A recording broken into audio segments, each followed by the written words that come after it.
Welcome to the Awakening Podcast. You can find all our episodes on awakeningpodcast.org. You find everything about me. Scan the QR code or go to roycollin.com, where you find my 6 podcasts along with the podcast coaching. I've also started a podcast SKOOL group where I'm helping existing podcasters and those looking to start. And you find a link in the podcast description if you're looking for virtual assistance, go to va.world.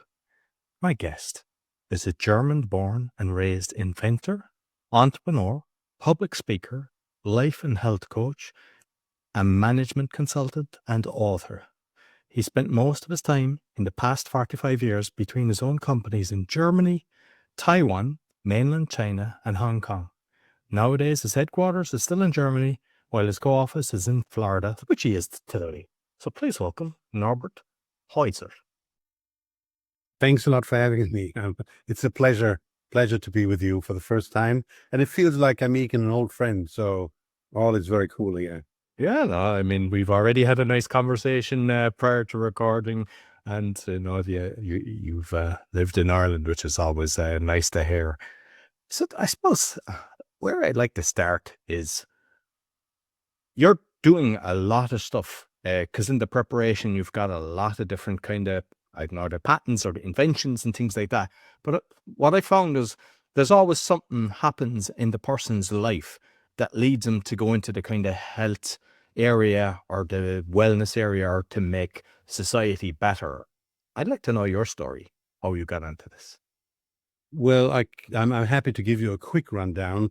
The story would be too long for the show because we got to get to the main topic of the show. So what happened is that at an early stage of my life, I had past life experiences and out-of-body experiences starting at the age of 3. And I lived a very active life, no drugs, but sex and rock and roll. So I was not a priest, not exactly, but I had a lot of fun. And at the age of 45 years ago, I was working as a management consultant. I became very, very sick. And prior to that, I wasn't in hospital at all. I never needed a doctor. So that was completely surprise. And I found by accident a doctor, and he fixed me in 2 weeks.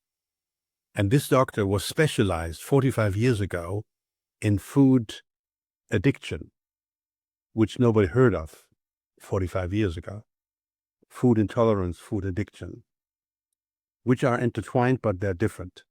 So I was so amazed by what he did and what I saw in a few weeks. I asked him, the doctor, can I do an internship with you? You don't need to pay me. I just want to learn. And he said yes. So I worked with him for 1 year, every day except Sunday and Christmas, for 1 year every day. And what I learned completely changed my life and my job as a management consultant, because I saw that a lot of managers I consulted at this time had more or less drug problems. And if not drug problems, they had problems with food addiction, and they weren't aware of it. And these food addictions and intolerances became bigger and bigger and more spread over the world. So I saw that I had to fix these people first with their health in order to get to their brain to change their habits of working, of running their businesses. And that was so successful that I became then, from then on, not only a management consultant, but a life and health consultant.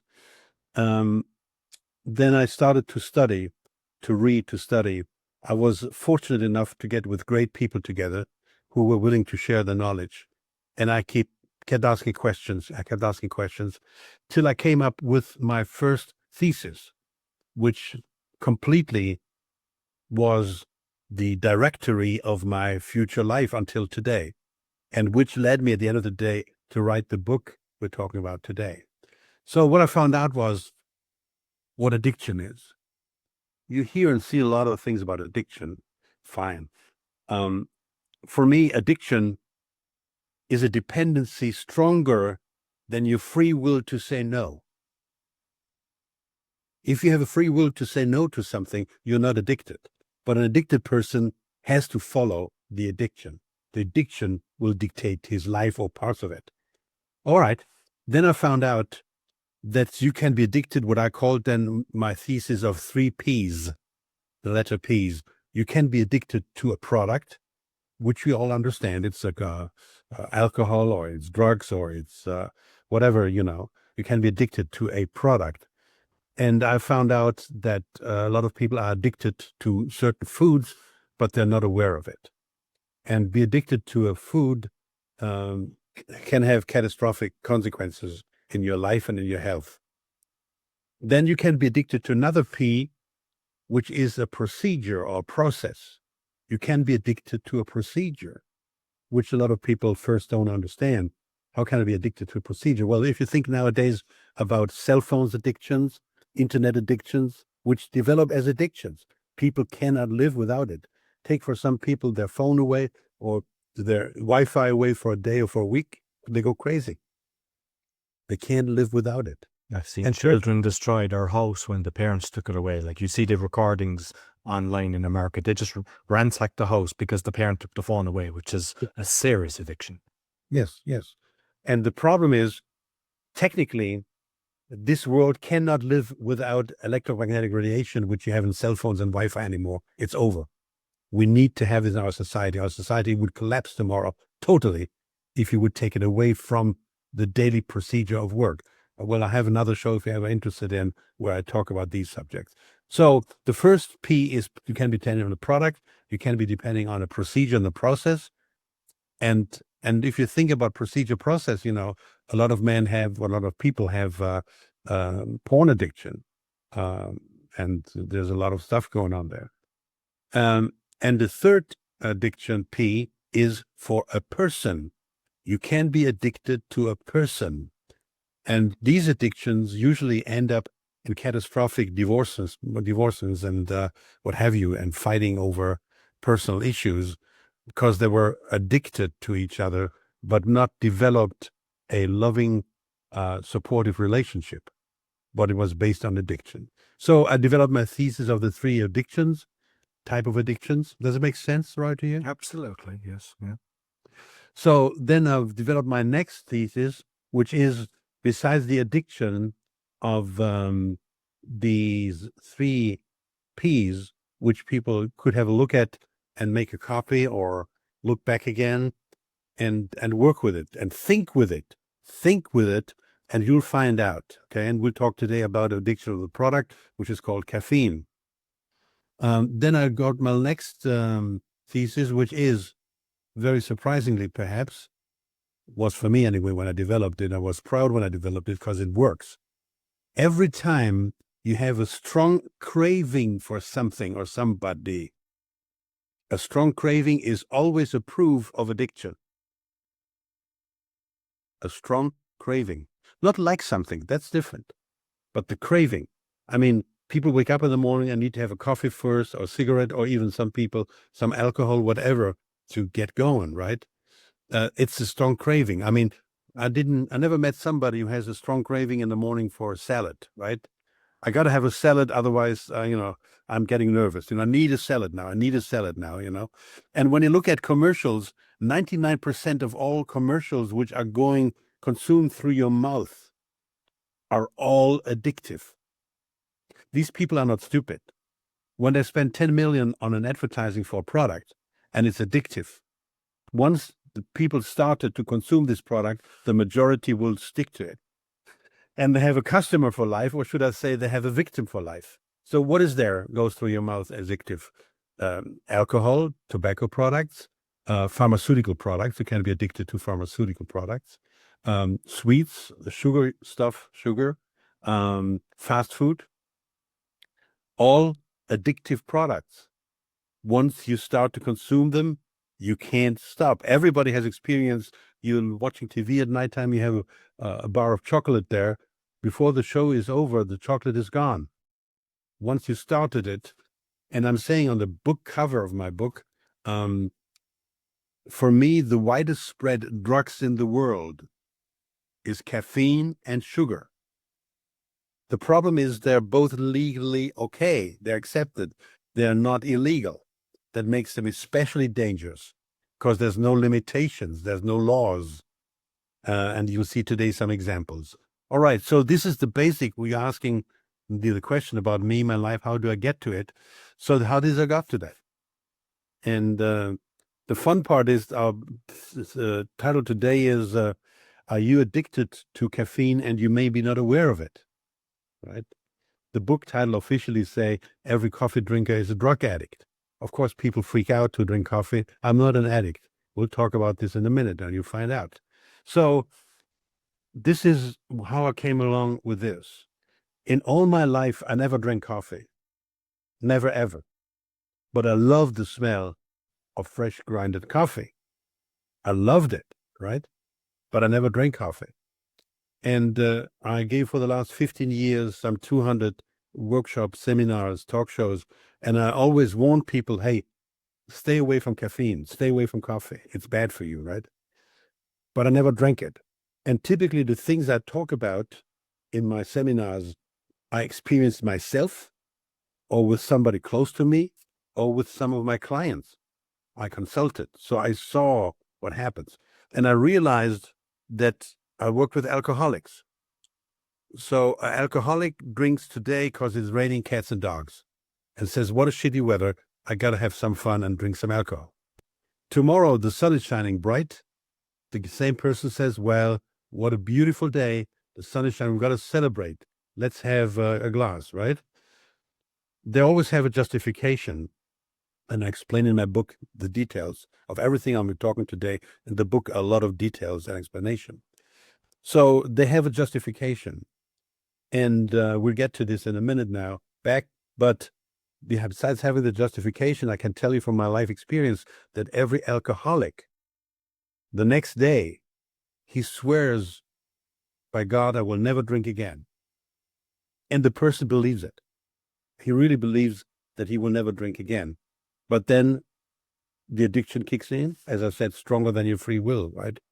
And the addiction takes over. And this is a big vicious circle for somebody who's really in drugs and in alcohol and so on, because every time they lose their game, their promise they made to themselves, they didn't keep. And I found out this gets to their nerves, this gets to their personality, this gets to their self-esteem, and they lose respect for themselves. This is a big vicious circle for somebody who's addicted. All right. So when the lockdown came, I could not travel and give seminars, which I did all over Europe and America and Canada.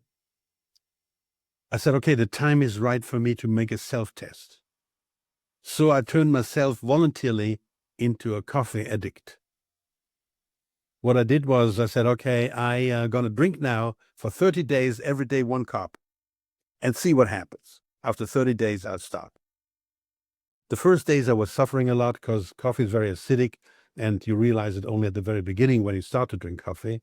Very acidic, stomach problems, blah, blah, blah. But hey, science. I got to suffer for the science. I got to find out. Oh, let me suffer. I drank every day 1 cup only. And after 30 days was the day to stop. I drove to my company, and suddenly I found myself in the drive-in here in America, and I ordered another coffee. And I said to myself, well, come on, 1 day, 30 days, 31 days. Come on. Don't be so stiff. Don't be so German. Come on, drink another coffee. So I drank another coffee. Second day, same thing again. Third day, I said, well, why the hell did you say 30 days? Why didn't you say 60 days? And I looked in the mirror and said, crap, you're having now the same justifications like I saw with my clients who are strongly addicted, for example, to alcohol or other things. And I saw, Jesus, you are addicted. My theory, my thesis is true. Caffeine is a drug. And it took me 2 months to get off it. 2 months. Strong fighting, strong temptations, and now only 1 cup a day. Now imagine somebody drinks 4 or 5 cups a day or more for 5, 10, 20 years. So everybody who drinks caffeine, and now important to understand, I'm not fighting against the coffee industry. I'm not on a on a crusade here against the coffee industry. I'm on a crusade against non-education. People are not educated. And no doctor learns this in medical school, as no doctor learns about sugar or about electromagnetic radiation or about how to judge water. What is healthy water, which is one of my topics as well. No doctor knows about that. So the problem is that I don't want to make somebody guilty or feel bad about it. I want them to be aware of it. My thesis is being aware of a problem is half the solution. And once you find out, which I explain in a minute how to find out, it's very easy. It's your decision to say, okay, I understand and I want to get off it or not. It's just your decision. But you cannot, for example, as a father, drink 5 beers a day or 8 coffees and then look at your son and kick his butt because he's on crack. You're not better than him. What you drink is legally okay and in our society basically accepted, tolerated, but the addiction, the mechanics are the same. Now with caffeine, we're talking about coffee, but in fact it's caffeine, not the coffee. It's the caffeine in the coffee. And you have caffeine not only in coffee, you have it as well in black tea, green tea, white tea. They're all full of caffeine. You have it in most soda pops, and you have it in every energy drink through the wazoo. And nowadays, more and more caffeine hidden in food and in snacks. And of course, people go back to that snack because that's caffeine and they're hooked. Does that make sense to you so far, my friend? Yeah, it does. It does. And just on the caffeine, because I remember watching at one event, and I was learning, they were talking about the coffee, but like sometimes, the powdered coffee that you get, the thing, apparently it goes moldy very fast. Or even if you buy it as powder, not like the Maxwell House and things like that, that'd be the cheaper versions, but even ground ones, after apparently like 2 weeks, that goes moldy, which sometimes, as you say, affects the stomach. But I mean, I do drink coffee. I've heard different things over the years.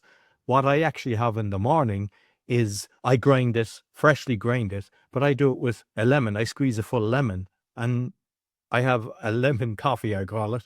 And I just enjoy, I really look forward to it. It doesn't run through me. I feel good with it, but I'm, hearing all the things. Am I addicted to it?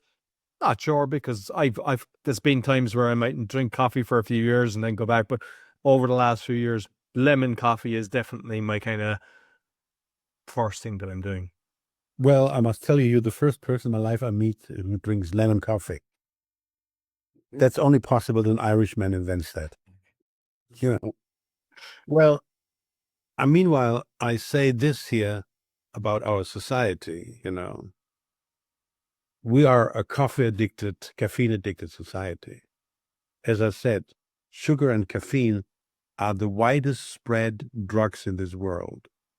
Now, let me underline and reinforce why caffeine is a drug. And how can you find out, which I explain in the book?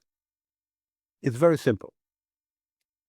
Tomorrow, you decide, I want to find out.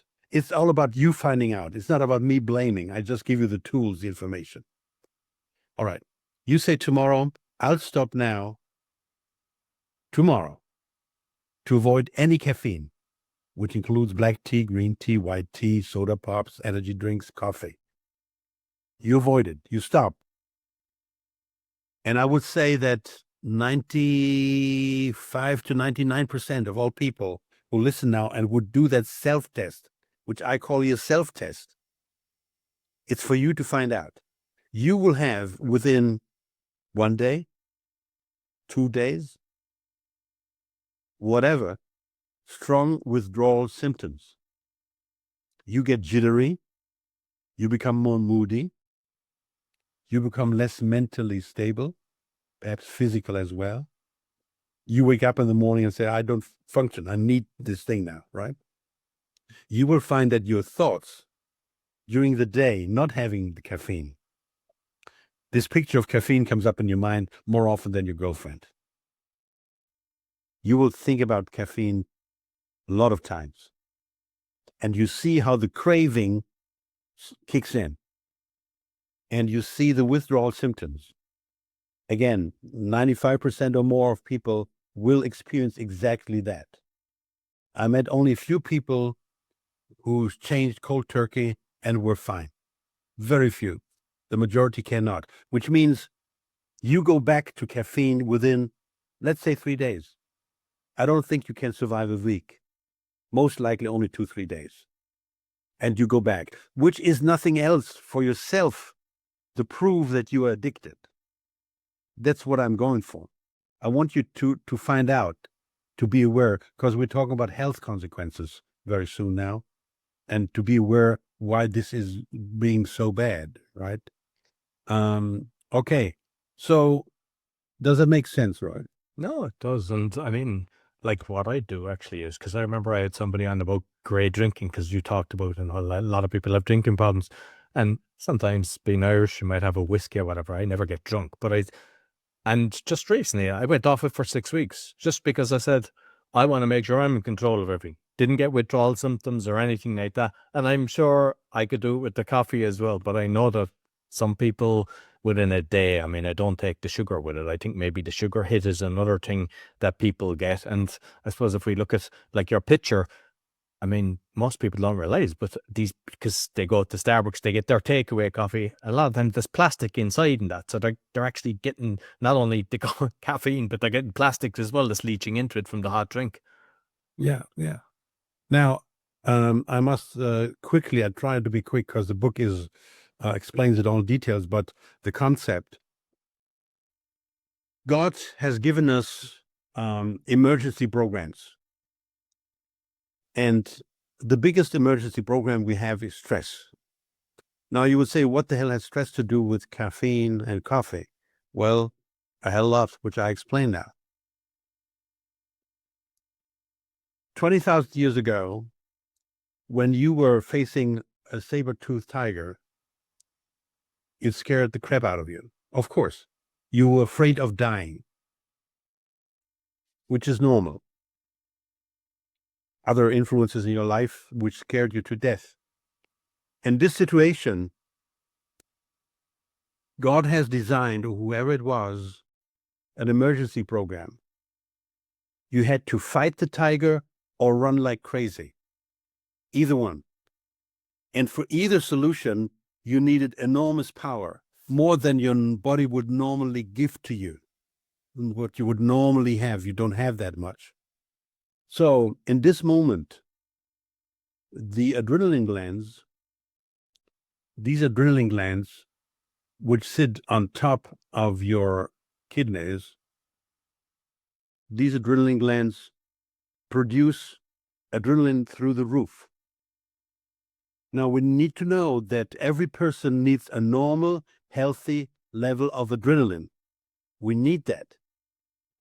But in this situation, the body says the normal level doesn't do it anymore. We got to have more than the normal level. So the adrenaline glands produce adrenaline through the roof. And this gives you the power to fight the tiger and hopefully make it, or run away. In either way, you needed more power than you would normally produce. Now, I got to explain this because in 1 minute you understand why caffeine is so dangerous. By doing this, the body says, in this situation of survival, I do not need sex. I am not hungry. I was hungry 5 minutes ago. I'm not hungry anymore. I'm not thirsty. I'm not sleepy. All body functions which are not geared for your survival, for your immediate survival in this situation, are stopped completely or strongly reduced. Because body says you need lungs to pump air. You need muscles to go up. You need to bring up your heart rate. All these things have to work now together to fight or run. And there's the dangerous part. Okay, good. So far understood? Yeah. Okay. Now, what does it have to do with coffee? Caffeine mimics this situation. I drink caffeine, and it's like a signal for the adrenaline glands. I'm in danger. You got to produce. Help me out here. Help me out. Produce adrenaline through the roof. I need it now. And caffeine does exactly that, which has a few consequences. Of course, we know, and let's not beat around the bush. Caffeine gives you extra energy, artificial energy. The price you pay is health, which I give you some examples soon. But the price you pay is that normal body functions are reduced. Yes, you have more power, you have more energy, because you needed it to survive against a tiger. But there's no tiger. But it works just the same. Now, it has enormous consequences. An associate of mine in Germany has a cancer clinic, alternative cancer clinic. And he found out, which I quote in my book and so on, he found out that basically everybody who has cancer, the adrenaline level in his body is non-existence, or non-existence in terms of health. Because through the stress of being in the cancer situation, being afraid of survival, the body's being suffering, the adrenaline glands are worn out. They produce over a long time so much adrenaline that they don't work anymore. They're worn out. They're sluggish. So a big side effect of caffeine consumption is over time you wear out your adrenaline level. And this is why as well a lot of people need more caffeine than at the beginning to get some kind of effect out of it. So what you do is you wear your body out with adrenaline, and which is of course very, very, very unhealthy. You see, we have a parasympathetic nerve system and a sympathetic nerve system. And we should live more, hopefully, on the parasympathetic nerve system, which gives you the coolness, the healthy body situation. But most of us live most of the time in a sympathetic nervous system situation. And if you look later on quietly, you can see the effects. So every time you live on a sympathetic nervous system base, you harm your body. We call it as well, you heard the expression fight or flight mode, right? You heard that? Yeah. The fight or flight mode is sympathetic nervous system, and this is unhealthy. Okay, so now you understand, perhaps now, only now, and I talk about this more intensively in the book with a lot of examples, that caffeine creates an unhealthy situation. Yes, it gives you energy, but the energy is artificial and you bought it, and the price you paid is a long-term health. Examples for long-term health. The University of Southern Australia made a test with 17,000 people. That's a huge test, 17,000 people. And they found out that these 17,000 people had a reduction of gray brain matter. You may have never heard about that. A reduction of gray brain matter due to caffeine. And a 50% higher likelihood of dementia. 50% higher likelihood of dementia. Similar studies in Switzerland. I quote all these studies and the sources. I'm not making this up. Over my researches, there came a lot of information there. Now, we heard that, I told you that in the case of stress, your heart rate goes up, which is one reason you have more energy, because your heart rate goes up. Now, we know by the statistic that the number one reason in America to die are heart problems.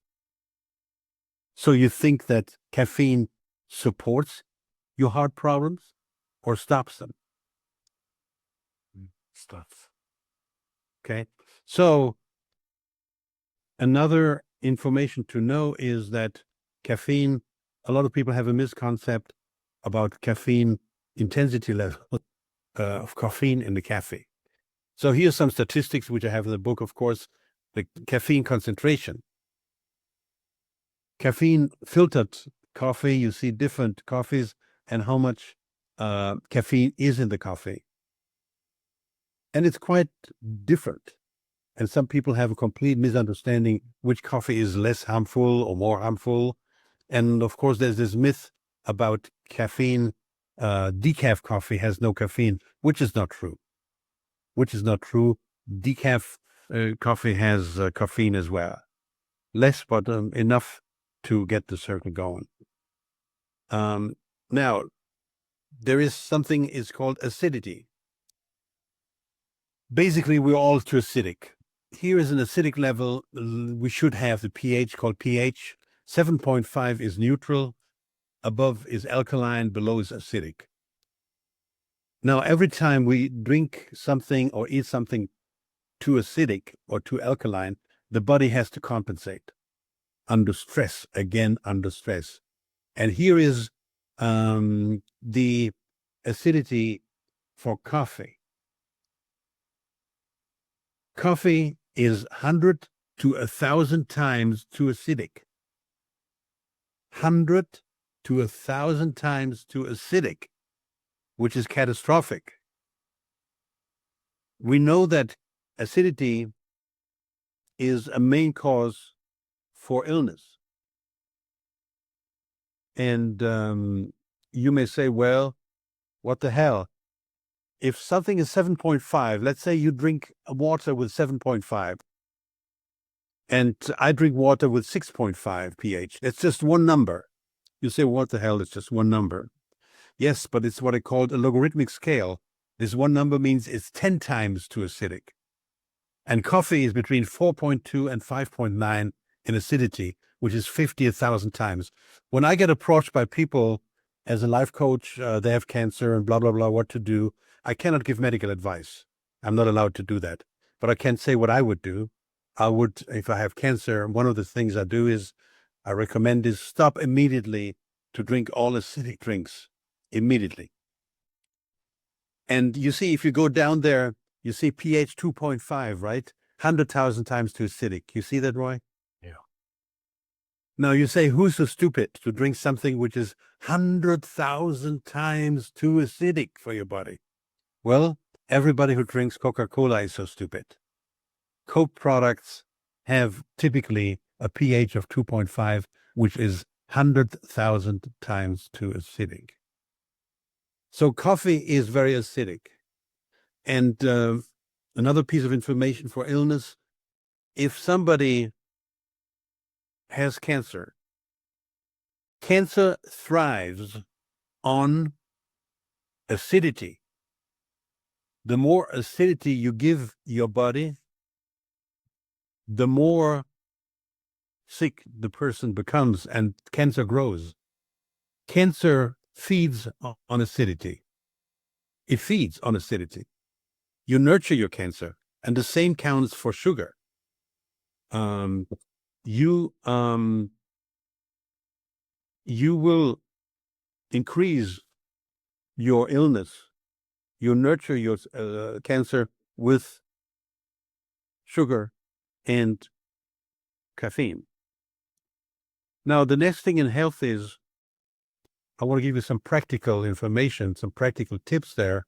A lot of people don't know that caffeine is a psychoactive drug. It's a psychoactive drug. And when you look there, you see that caffeine is in the middle field, higher than LSD, a bit lower than alcohol as a psychoactive drug. Now, most likely nobody ever heard about that, or not many people, because these informations are available. I came across them. I found them, but other people should know about it too. And the more you are aware of it, the more you know it, the better is your chance to be live a healthier life. That's all there is to it, right? Has there been any studies with countries that aren't coffee drinkers with kind of dementia and cancers and things like that, as opposed to say like the US, which are, and maybe, some of European countries that are high drinkers? Well, the studies are done by some cool people who don't care media, who don't care the vibe, who don't care what's fashionable. I compare it to the cigarette industry. The cigarette industry knew what they were doing forever. Like now, cell phone companies. Cell phones, at the moment, every third person dies of cancer. To my definition, the main reason is electromagnetic radiation, cell phone, Wi-Fi. The main reason, not the only reason, but the main reason. They don't want to know. When we talk about one day about this subject, I'll show you some more. While I pull up this thing here, very, very interesting. The NASA made a test. The NASA made a test and said, okay, how does caffeine work? So they took a spider or spiders, and you have this wonderful spider web construction, which for me is a piece of art, is mathematic. It's beautiful. And then they gave this spider caffeine. And the spiders were not able to do a spider web anymore.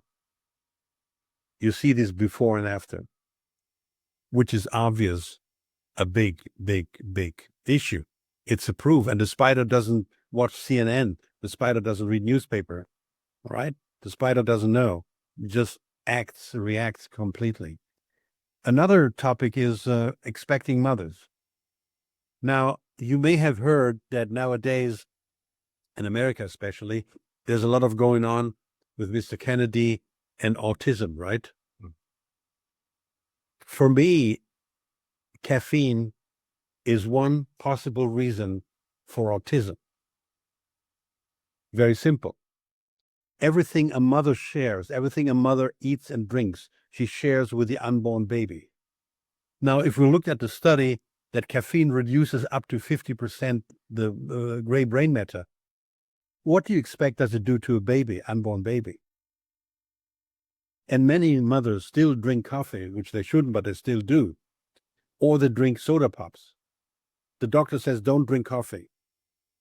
That doctor's got some of them.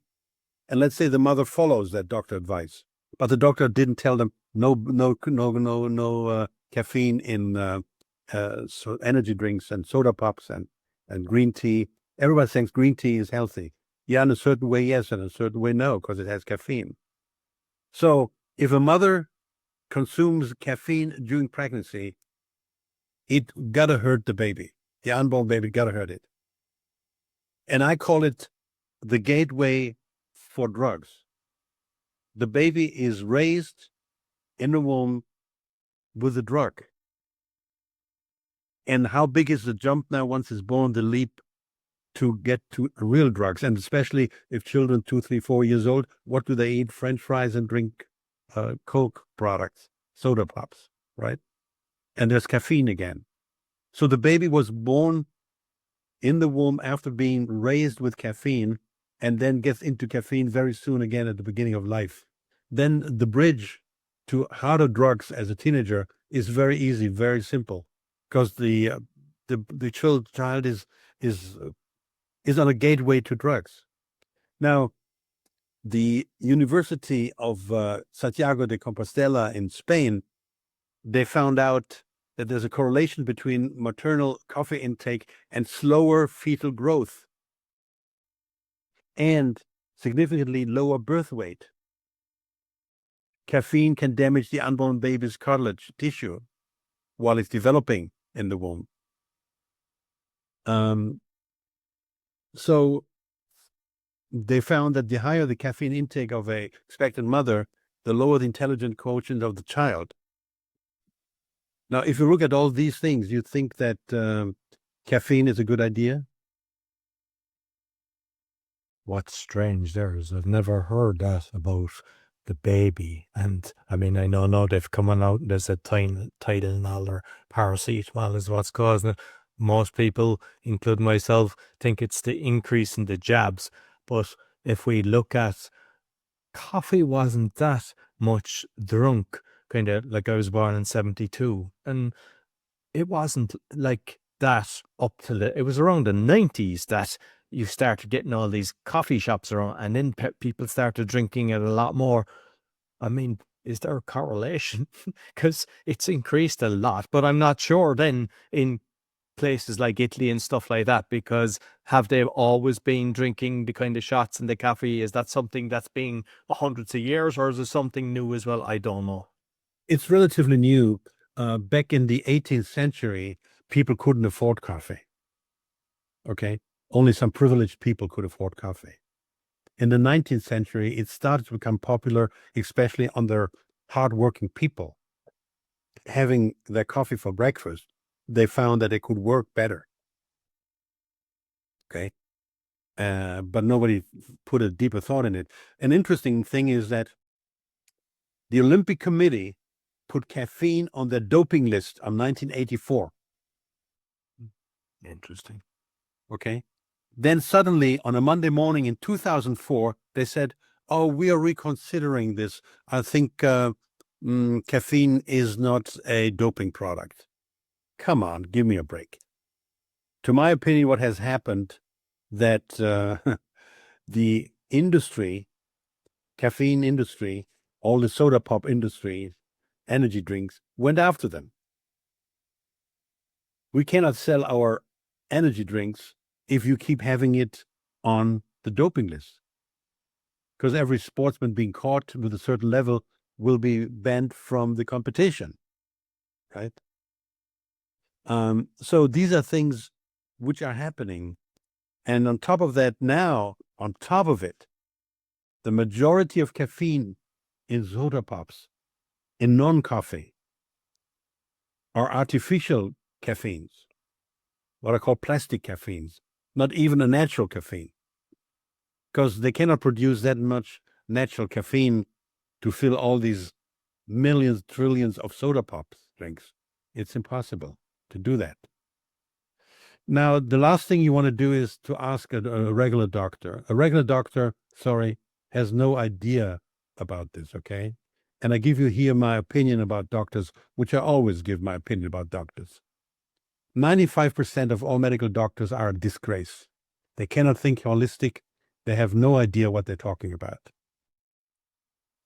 3% I found to be good. 2% of the doctors I found over these 45 years are fantastic. But unfortunately, many of us don't have access to these 2% fantastic doctors and how to find them. And I have one show which is called The Good and Not So Good Doctor. And the good doctor, the difference is basically he was never money motivated. The good doctor was never money motivated, and he understood once he left university, he then had to study and to find out the truth. How can he help his clients? And be aware, more and more, caffeine is hidden. This is now my own true story. The other day I came home and my wife had this packaging here. Healthy energy drink for children. It's like a powder. You put it in water and you drink it. And she thought she did something great for our grandkids.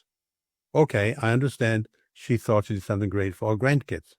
And when you look at the packaging, yes, flower pollen, vitamins, antioxidants, vitamin A, D3, B1, B3, B6, B12, everyone says, what a great thing for my kids, right?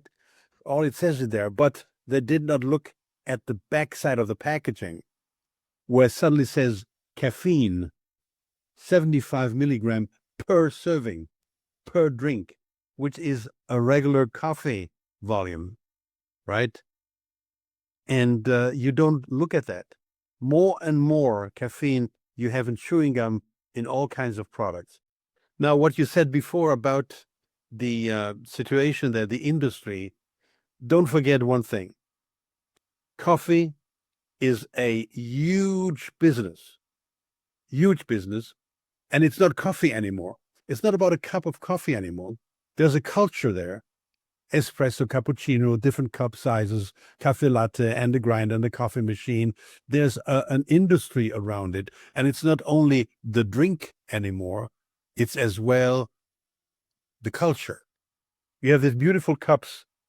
They write on it with the whipped cream, with the foam. And then there's usually comes along as well again, sugary products, all kinds of cakes, all kinds of sweets. It's a culture. It's a huge business. But I got to give you now, before the show is over, an alternative. I came across the situation that people who drink coffee and have a coffee for breakfast with a croissant or sandwich, I cannot say, look, forget about the coffee and drink some cold water. That doesn't fly. So people need an alternative. And here's an alternative I came across in America. Mono Brew. There's the website. I'm not associated with the company. I don't get a commission. I just want to promote alternatives for you to make the leap, leave coffee behind, caffeine. So this is a replacement for coffee. Very, very close in taste, in smell, in color, and it's hot. And for somebody who wants to get rid of coffee and doesn't go cold turkey, I recommend to buy this product. And again, I'm not associated. I don't have financial interest. I just want to give you an alternative to make it. And this is a product I found in Germany for somebody who lives in Europe. I think they ship as well to America. Both companies, I bought these coffee examples and I tried them. Though I don't drink coffee, I could figure out that's really close to a coffee. Besides, for 30 days, I had my coffee experience. So you got to have, if you want to leave caffeine behind, you got to have a replacement for your coffee. You got to have a replacement for your coffee to make it, okay, on a gradient which you can live with, right? And coffee is a culture. As you said, everywhere you have coffee nowadays, coffee shops by the millions, by the trillions. And this is pretty much what I would like you to understand and to know before we end the show, before the time is up. You have any questions for me? You mentioned the green tea and black tea. Is it kind of black English tea or like, say, rooibos and things like that? Is there any tea that's okay? Because especially Irish and English, which listen to the show as well, they love their cup of tea with their... Is there... And I always was told, oh, green tea is good for you. I never liked it. It kind of wasn't something that I ever took to. But on the tea side, is there any kind of healthy ones? Yes, but only if it's fruit teas. Now, I told you at the beginning that I was 45 years ago very sick and close to die, and I found this doctor. You remember the story? Yeah. I had a strong food addiction. And one part of my food addiction was black tea, yes, with milk. Okay. Every tea, black tea, green tea, white tea, has caffeine. And it doesn't matter whether it's, you call it Indian tea or Irish tea or English tea, it doesn't matter. Black tea, green tea, white tea have all caffeine. And caffeine, as I explained to you, has these consequences. And again, I was addicted. I had strong food addiction. I'll tell you my food addiction. You may sound funny to you. I had an addiction to bananas, an addiction to caffeine, which I drink as tea. I had such a strong addiction that my body became very sick. And this I want you to take away from today. You can be addicted to anything. Your body is your body, and it is addicted to something which maybe your wife is not, and vice versa. But addiction means it's harmful. And I have my own definition of what I call health. Health is body and mind in harmony. As long as your body and mind is not in harmony, you become very easy sick and stay sick and can't improve. Body and mind is in harmony. When you talk to people, say, "Oh, I live healthy. I eat bio food, organic food, and so on and so forth." First of all, most of these people don't ever talk about the water they drink, which is usually garbage. And without healthy water, you cannot be healthy.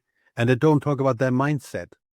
Your mindset is very much under control how healthy you are. And it's the balance between the body and the mind. So I know it's a tough one, especially for English and Irish people drinking their coffee, and a lot of them with milk, of course. Milk, we know, is a product which you shouldn't consume. Dairy products, you should not consume. Simple as that. Very hard. Do the French people live without cheese? No, I don't think so. Do the Irish people drink the coffee or tea without milk? I don't think so. So I was addicted. I know what it means. And this is where my journey started. Once I developed my thesis, which I explained before, addiction is stronger than your free will. And of course, it's tempting. This is why it is an addiction. This is why it's such a problem to live with it. Because you are addicted to it. And you cannot say no. And I gave you today some hints and some explanations and some background material. And again, if you read my book I explain everything in detail in my book. And I understand if you say that's not for me, that's okay. All I want you is to understand. And even if you yourself want to stay with the problem, just remember you're going to pay a price. People come to me and say, "Why do I have cancer? I did everything so well in my life." I said, "No, you didn't. If you would have done, you would have done cancer. Illness is no accident. Health is no accident either. Both are intentionally by your lifestyle." I'm writing my second book now, which is hopefully coming out by the end of the year.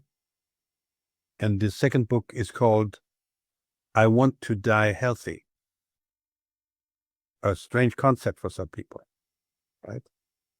But we are kind of used, okay, if you die, you got to suffer before, you got to be in a hospital, you got to be on pipes and artificial respiration, and you're going to have pain. When I was younger, people just died when their time came. They were 78 or 85 or 94, and one morning they didn't wake up anymore because their time was come. But in our society, the illness comes, not your time, which was God-given. You shortened it by your lifestyle. You got to change your lifestyle. And I just give you some ideas here. And this next book, I give you a lot of ideas. But if you read this coffee book, and here's my message, even if you say, "I stick to my coffee, screw you," fine. But what about your children?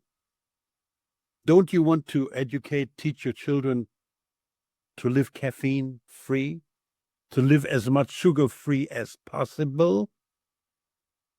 Because this determines their health. Don't complain, "I'm sick. Why am I sick? I did everything so well." No, you did not. Is that too harsh? Well, I think awareness is the most important thing, and I think you've shared. I mean, I've learned a few things today, so I'm sure the listeners have as well. And yeah, I mean, I think with the lemon, maybe the contrast is why it doesn't affect me so much. I know that I could actually give it up. You know, I'm a researcher. I look forward to actually reading the book and going into it in detail. And just on, I mean, this is more on something that I'm seeing with the coffee, with the commodities market, that the price of coffee, and I knew it was going to happen, has doubled. But you can be sure the logistics company aren't getting the money. The farmers that are growing it aren't getting the money. So it's the powers that be are doubling their profits. But I think maybe it's a good thing, because if the prices have gone up, maybe less people will be drinking it based on what you've shared today. No, I don't think so. I don't think so. Sorry, I can't agree. I don't think so. History has shown that regardless of the price of alcohol or cigarettes, people kept smoking, people kept drinking, and they cut corners and money somewhere else, but not to their addiction. Again, Roy, it's very simple. The addiction is stronger than your free will. You will do everything to get your cigarettes. I know in times of wars, when I talk to people, how did they manage to get their fix?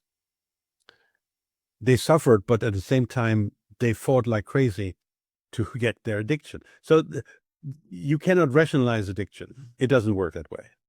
So whether the coffee price goes 20 cents up or down, if the price stays the same, it's because they squeeze the poor coffee farmers to deliver cheaper prices. Those big companies, they dictate the price. If a coffee farmer says, okay, I got to increase the price by 10 cents the kilo, will these companies accept it? They say no. They expect the coffee farmers to take the burden. They are the slaves. There's no question. No, I know. Okay. So this is my message to all the listeners, and feel free. I gave you my website. You can find a lot of information, talk shows, seminars, webinars, to all kinds of topics. You can send an email if you have any questions, and if you don't agree, please disagree. Tell me. I don't have a problem with that. I live with disagreements for the last 45 years, so I grow very healthy and happy with that. No, I love challenge, and I miss live seminars where people can interrupt me any moment and talk to me, or live shows where people can dial in and ask questions to have a conversation. I prefer a conversation than me giving you a monologue, Excellent. Listen, I mean, the website will be included in the show notes, both on the audio and the video. And if you're just listening, I'd encourage you to actually go into, we're on BitChute, YouTube, Rumble, and on Spotify, the video, so you'd see the presentation that he was doing during our conversation. Norbert's going to come back as well, because there's a lot of things we've got to talk about, EMFs, tattoos, and other things like that. So be sure to stay tuned. And thank you very much, Norbert. Thank you for having me. Sloan, as they say in Ireland, Sloan. Brilliant. Thank you. So that's all for the Awakening Podcast. You'll find all our episodes on awakeningpodcast.org. As mentioned, scan the QR code or go to roycollin.com. You'll find all of my shows, along with my podcast coaching, and also my SKOOL group that I mentioned. And if you're looking for a virtual assistant, go to va.world. Sure to give us a thumbs up, 5-star rating, subscribe, share with your friends. Until next week, take care.